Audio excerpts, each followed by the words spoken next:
So listen, Steve, I'm really excited about this course. I mean, what is it for you? Why is it so exciting for you? I just think it's just an opportunity to get people together, shared experiences, which I think is very important.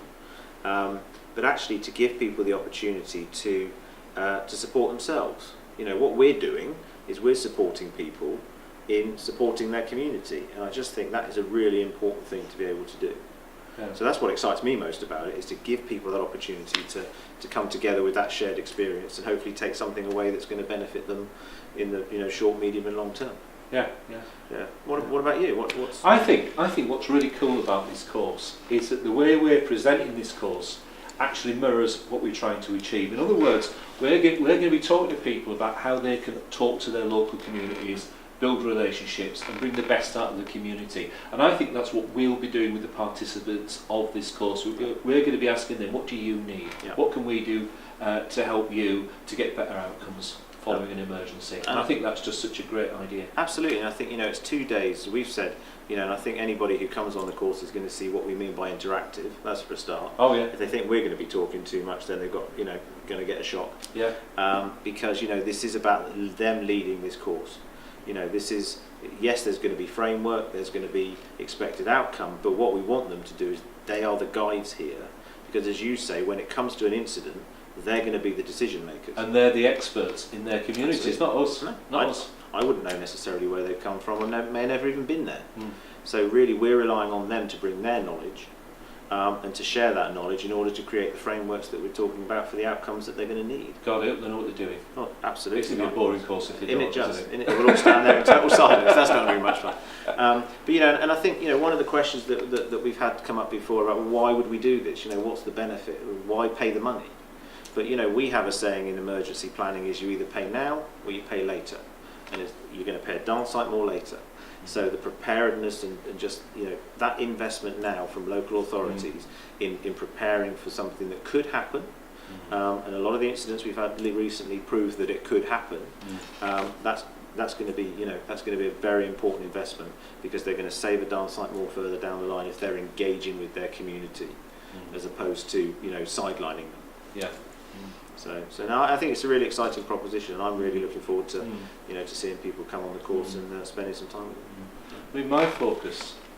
I think training as a thing in itself is just a waste of time unless you've got a real outcome that we focused on providing.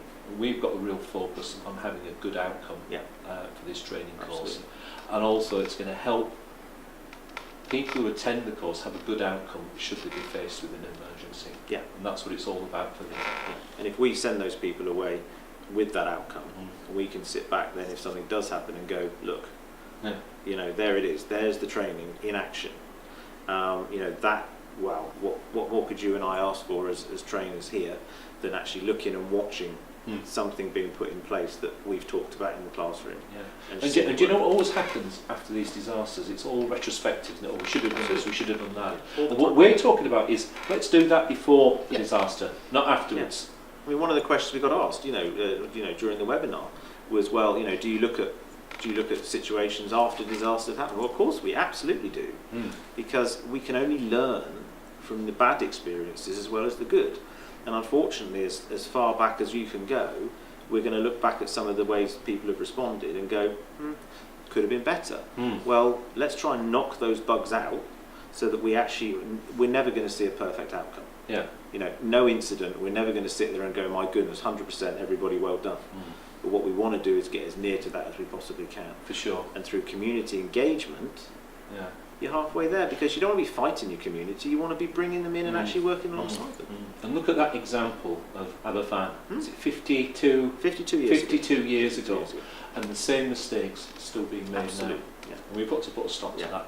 And I don't know about you, but I sit with my head in my hand sometimes when you look at these people and you go, what are you doing? And look at, one of the things that we looked at was MH370. Yeah. Well, there again, an example of how not to do something. And I was training at the time it was happening, and we just used to switch the television on every morning and say, there you go, people, that's how not to do it, now let's look at how we're going to do it. Because that is not how you handle an incident. You do not have cameras and family and people fainting and screaming and shouting.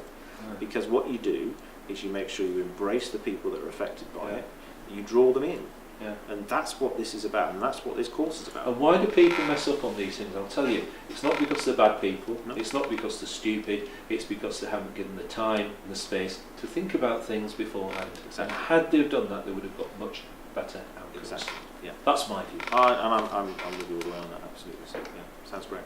Anyway, you know we said we're not going to be doing too much talking. Not too much talk. No. Shut up. It's time to shut up yourself.